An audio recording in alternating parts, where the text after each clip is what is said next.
This is the Lone Creator YouTube. We hope this video helps. You'll start by opening shortcuts and confirming permissions. You need photos and files access. Tap the plus to create a new shortcut, then add action.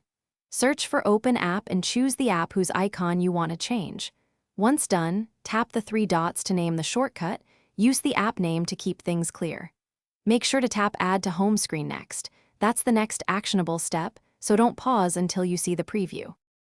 You now pick the image that becomes the new icon. Tap the icon preview, choose Photo or File, select the image, and crop if necessary. This is where visual polish matters. Then confirm the name shown on the home screen so it matches or replaces the original. Once the image and label look right, tap Add. The shortcut icon appears on your home screen. Make sure to move the original app into a folder or app library so you only see your custom icon. Finish by testing the home screen icon.